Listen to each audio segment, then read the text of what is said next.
നമസ്കാരം. പെന്റഗണിനെ പൂർണ്ണമായും നിർവീര്യമാക്കി ഇറാനും ഒമാനും രംഗത്തെത്തിയിരിക്കുകയാണ്. ട്രംപിന്റെ കണക്കുകൂട്ടലുകൾ കാറ്റിൽ പറത്തി ഹോർമുസ് കടലിടുക്കിൽ സംഭവിച്ചത് എന്താണെന്നറിയാമോ? അതേ, ആഗോള രാഷ്ട്രീയത്തെ മാറ്റിമറിക്കുന്ന ഒരു വലിയ നീക്കമാണ് ഇപ്പോൾ പശ്ചിമേഷ്യയിൽ സംഭവിച്ചുകൊണ്ടിരിക്കുന്നത്.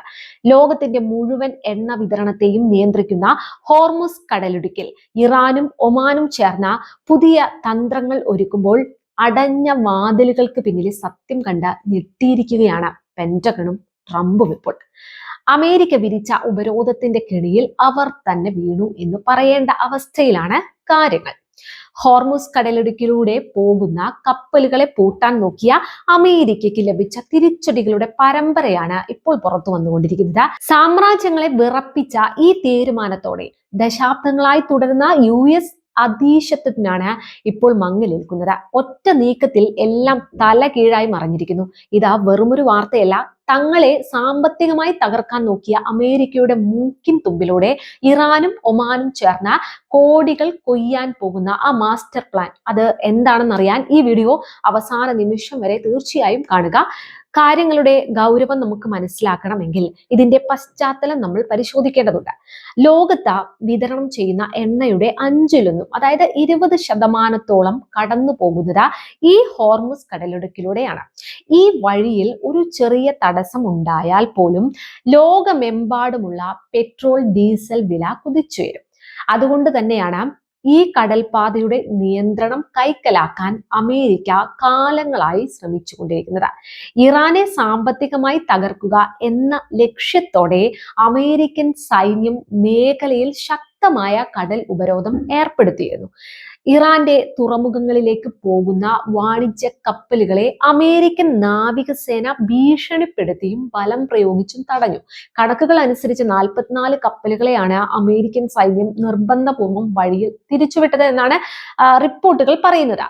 അവിശ്വസനീയമായി തോന്നാമെങ്കിലും സംഭവിച്ച സത്യം ഇതായിരുന്നു. മാത്രമല്ല, ഇതിന് തെളിവായി പുറത്തു വരുന്ന പുതിയ വിവരങ്ങൾ ഇതിലും ഞെട്ടിക്കുന്നതാണ്. പശ്ചിമേഷ്യൻ കടലിൽ നിലനിൽക്കുന്ന കടുത്ത സംഘർഷാവസ്ഥ വ്യക്തമാക്കുന്ന ചില നിർണായക റേഡിയോ സന്ദേശങ്ങൾ അടുത്തിടെ US സെൻട്രൽ കമാൻഡ് തന്നെ പുറത്തുവിടുകയുണ്ടായിരുന്നു.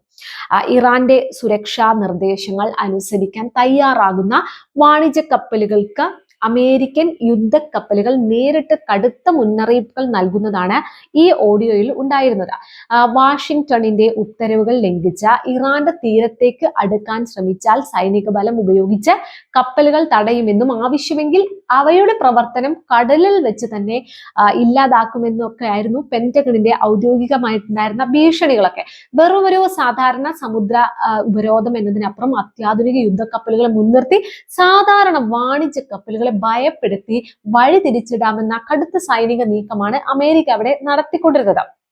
തങ്ങളുടെ തുറമുഖങ്ങളിൽ ഏത് കപ്പൽ അടുക്കണം എന്ന് പോലും അമേരിക്കൻ സൈന്യം തീരുമാനിക്കുന്ന അവസ്ഥ വന്നതോടെയാണ് മേഖലയിലെ സുരക്ഷ ഉറപ്പാക്കാൻ ഇറാൻ പുതിയ നീക്കത്തിന് തുടക്കമിട്ടത്. അതായത് ഉപരോധം കൊണ്ട് ഇറാനെ ഒതുക്കാം എന്ന് കരുതിയ പെന്റഗണിന് തെറ്റി. അവിടെയാണ് കാര്യങ്ങൾ ആരും പ്രതീക്ഷിക്കാത്ത മറ്റൊരു വഴിയിലേക്ക് തിരിഞ്ഞത്. ന്യൂയോർക്ക് ടൈംസ് അടക്കമുള്ള മാധ്യമങ്ങൾ, അന്താരാഷ്ട്ര മാധ്യമങ്ങൾ പുറത്തുവിട്ട റിപ്പോർട്ട് അനുസരിച്ച് അമേരിക്കയെ പൂർണ്ണമായും വെട്ടിച്ച ഇറാനും ഒമാനും ചേർന്ന് ഹോർമുസ് കടലിടുക്കിൽ പുതിയ യാത്രാ റൂട്ടുകളും നിയന്ത്രണങ്ങളും കൊണ്ടുവരാൻ പോകുകയാണ്. അതായത് ചിത്രത്തിന്റെ മറുപുറം നമ്മൾ പരിശോധിച്ചു കഴിഞ്ഞാൽ കൂടുതൽ നമുക്ക് വ്യക്തമാകും. അതായത് പരമ്പരാഗതമായി അമേരിക്കയുടെ അടുത്ത സുഹൃത്തായ ഒമാനെ തങ്ങളുടെ ഒപ്പം ചേർക്കാൻ കഴിഞ്ഞതാണ് ഇറാന്റെ ഏറ്റവും വലിയ നയതന്ത്ര വിജയം എന്ന് പറയുന്നത്. മേൽനോട്ടത്തിൽ ലളിതമെന്ന് നമുക്ക് തോന്നാമെങ്കിലും ഇതിന് പിന്നിൽ വലിയൊരു കഥയുണ്ട്. പുതിയ കരാർ അനുസരിച്ച് ഗൾഫിലേക്ക് വരുന്ന കപ്പലുകൾ ഇറാന്റെ തീരത്തോട് ചേർന്നുള്ള പാതയിലൂടെയും പുറത്തേക്ക് പോകുന്ന കപ്പലുകളാകട്ടെ ഒമാന്റെ തീരത്തോട് ചേർന്നുള്ള പാതയിലൂടെയും മാത്രമേ സഞ്ചരിക്കാൻ പാടുള്ളൂ. ഇനി പറയാൻ പോകുന്ന കാര്യമാണ് ഏറ്റവും നിർണായകമായിട്ടുള്ളത്. ഈ പാത ഉപയോഗിക്കുന്ന വാണിജ്യ കപ്പലുകളിൽ നിന്ന് പ്രത്യേക സേവന ഫീസ് അല്ലെങ്കിൽ ടോൾ ഈടാക്കാൻ ഈ 2 രാജ്യങ്ങളും തീരുമാനിച്ചിരിക്കുകയാണ്. ഈ കിട്ടുന്ന വരുമാനം ഇറാനും ഒമാനും തുല്യമായി വീതിച്ചെടുക്കുമത്രേ. തങ്ങളുടെ സമുദ്രാതിർത്തി ഉപയോഗിക്കുന്നതിന് ഫീസ് ഈടാക്കാൻ തങ്ങൾക്ക് പൂർണ്ണ അവകാശമുണ്ടെന്നാണ് ഇറാന്റെ വാദം. ഉപരോധം ഏർപ്പെടുത്തി ഇറാനെ പൂട്ടാൻ വന്ന അമേരിക്കയ്ക്ക് ഇത് കനത്ത അടിയായിട്ടുണ്ട്. കാരണം അന്താരാഷ്ട്ര കപ്പലുകളിൽ നിന്ന് വൻ തുക ഇറാനും ഒമാനും ലാഭം കൊയ്യുമ്പോൾ അമേരിക്കയ്ക്ക് ഒന്നും ചെയ്യാൻ കഴിയാതെ നോക്കി നിൽക്കേണ്ട അവസ്ഥ വരും. ആരും പ്രതീക്ഷിക്കാത്ത മറ്റൊരു വഴിത്തിരിവല്ലേ ഇത്.